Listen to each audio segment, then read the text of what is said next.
I never would have imagined that that this could happen, and I'm just so proud of my horse. He's wonderful, and it's really a testament to his longevity. That the first time he won it was 2008, and now it's 2013, and he's won it again. It's a special horse.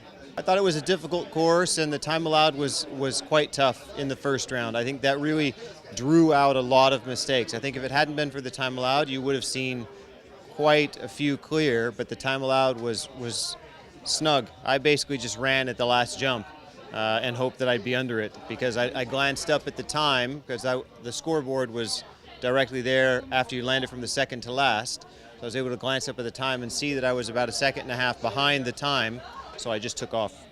The second round, the time wasn't so tight, but of course you have to go medium fast, because you have to make sure that you're competitive if you do have a rail down. But the second round was quite difficult. I don't know how many clear there were altogether, but only 3 in the jump off, so it was a tough night. It was a big advantage. I was quite lucky with that. I mean, it's not normal that those two riders have that they would both have faults. Normally maybe one would have a rail, but for both of them to have a rail, that really put me in a wonderful position. And I had a couple light rubs, however, in the jump off, and I was sweating, because I put myself in a bit of a hole where if I had a rail, it was going to be too late. So no, it was a totally different plan, because my first plan obviously would have been to go like a maniac. But the second plan, once they both had a rail, was just to chill and leave all the jumps up.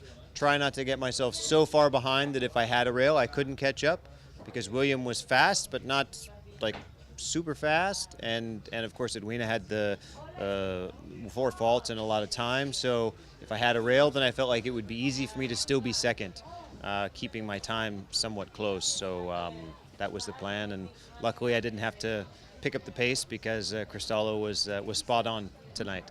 Well, he was a little bit tired the first day. I don't know why, but he was a little bit tired the first day. He wasn't really sick, but he was a little bit tired. So I chose just to give him the first day off, and sometimes it's a bit of a risk, because you can get backed up, and if there's a little bit of a problem, you don't have time to fix it. But lucky for me, there was no problem. So Cristallo's ready for us. Hopefully he's ready for Estoril. We'll see. It's a long drive, but yeah, he's a good shipper, and he likes Estoril as well, so I can't wait.